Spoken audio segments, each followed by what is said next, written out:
He's up again.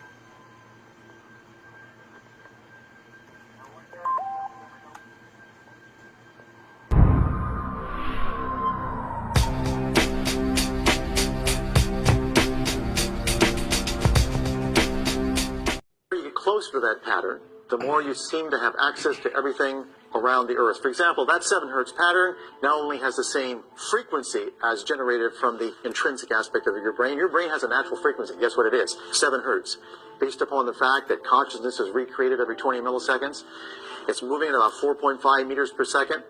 Just do a simple calculation of the circumference of your brain. It's about 7 hertz.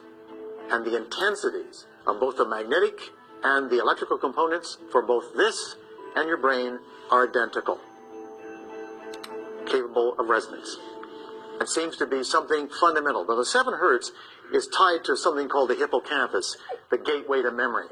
And if you access that, you access all the information that's being consolidated in your experience. Remember, your memories are nothing more than synaptic patterns. That's all they really are. And the gateway to that is the hippocampus. The most intense phenomena were these: when another person in another room is looking at a target, and at the same time as the second person is sharing the same magnetic field, the accuracy becomes greater. So in other words, if you have one person here, you generate a condition that produces the same kind of magnetic field that influences the brain at the consciousness recreation pattern. What you find, if whatever that person's looking at, the other person can actually draw accurately. Can the average person access distant information? At Laurentian University, we developed a technology by producing a device whereby the same complex magnetic fields are shared by 2 people separated at a distance. When that happens, the 2 brains become one. Okay? So here we have the actual technology.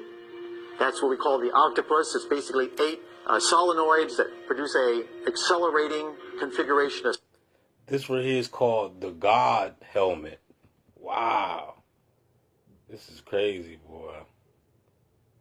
The God helmet. Can the average person access distant information? At Laurentian University, we developed a technology by producing a device whereby the same complex magnetic fields are shared by 2 people separated at a distance. When that happens, the 2 brains become one. Okay? See, this is how they do the gang stalking. That's the reason why I'm recording this. This is how they connect our minds to their minds or some crap. And this is the reason why when you move, they move.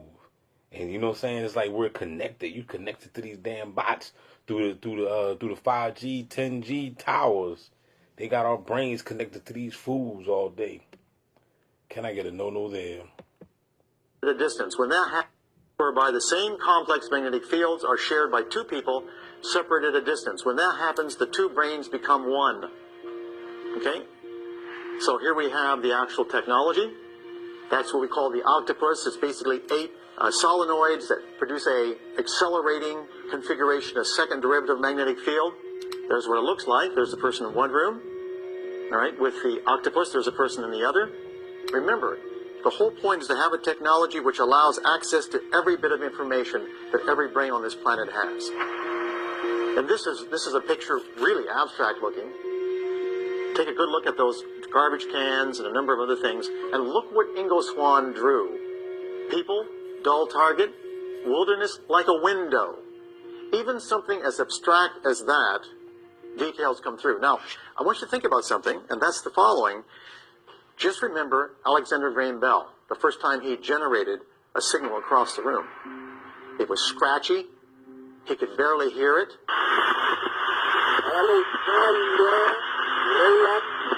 But the point is, from that beginning of just a bit of information, now we have one of the most sophisticated technologies in the history of Western civilization. We have the telephone communication system. You've got to start somewhere, and then you perfect the technology. Okay, that's Ingo Swann. Was he always successful? Well, most of the time. However, the degree of accuracy was related to amount of 7 hertz activity over his right hemisphere. Again, the right hemisphere, the one involved with your dreaming. This is the same frequency that the entire Earth generates. His accuracy was less when there were geomagnetic storms and the Earth's magnetic field was disturbed. So if the magnetic field was disturbed, he lost the ability. When you lost the connection, you lost the ability. For example, There's an actual EEG. Back in the days, we only had 3 channels. Okay, notice the red arrows. Those are 7 hertz. This is a unique pattern. You don't find it very often. And the number of these patterns were directly related to how accurate he was. So in other words, the more he showed that activity over the occipital right hemisphere, the more accurate he was in terms of the information at a distance. This holiday, Verizon... From the sun to the earth, there's the Earth's magnetic field. And of course, when there's a magnetic storm, you can see that you get marked perturbation and the connections are lost. Now, we're not the only species like this. For example, fish very often communicate with electrical signals, magnetic signals they generate. Thunderstorms will interfere with the connection, like having massive noise, and their behaviors are distorted. So we're not the only species. Are we all connected? And the answer is yes. We are all immersed in the Earth's magnetic field. The human species is about 7 billion conductive brains, all sharing this field. Think of 7 billion wires, all immersed in the Earth's magnetic field. This field contains enough energy to store the experience of every human being who has ever lived. All the information of every human brain that's ever lived has the potential to be stored in the Earth's magnetic field with lots of energy left over. There's the Earth's magnetic field. You've seen it on many occasions. In fact, the strength of the magnetic field induced in every brain, right now you're being induced, put it this way, you are immersed in the Earth's magnetic field, is penetrating through your brain, through your body. And in fact, the strength of the magnetic field induced in every brain by the Earth's magnetic field, when all brains are considered, is almost identical to the strength that each brain generates.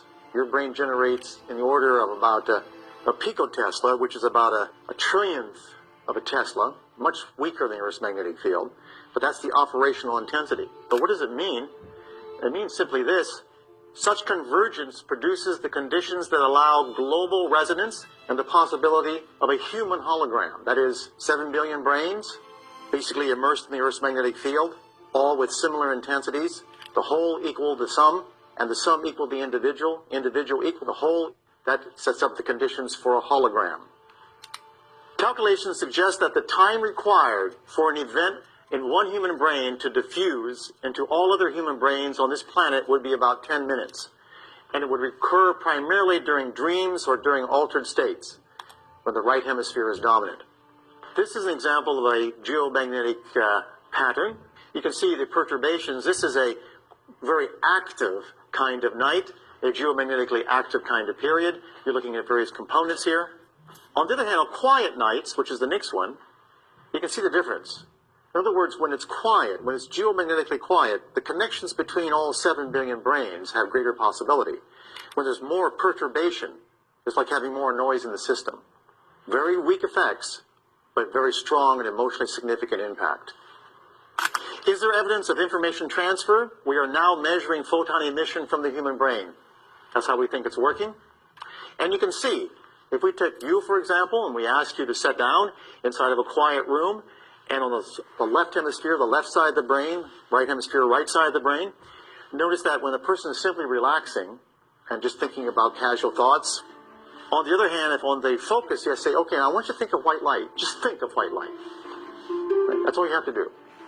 Notice the left hemisphere doesn't do anything. The right hemisphere, if you're relaxing, doesn't differ. The vertical axis is the amount of energy, and I can tell you what it is. It's about 10 to the minus 11 watts per meter squared. You can't see it. You need a machine, a photomultiplier to see it. But notice on the right hemisphere, when you ask a person to just think of white light, notice that under focus on the right hemisphere, there's almost a doubling of output.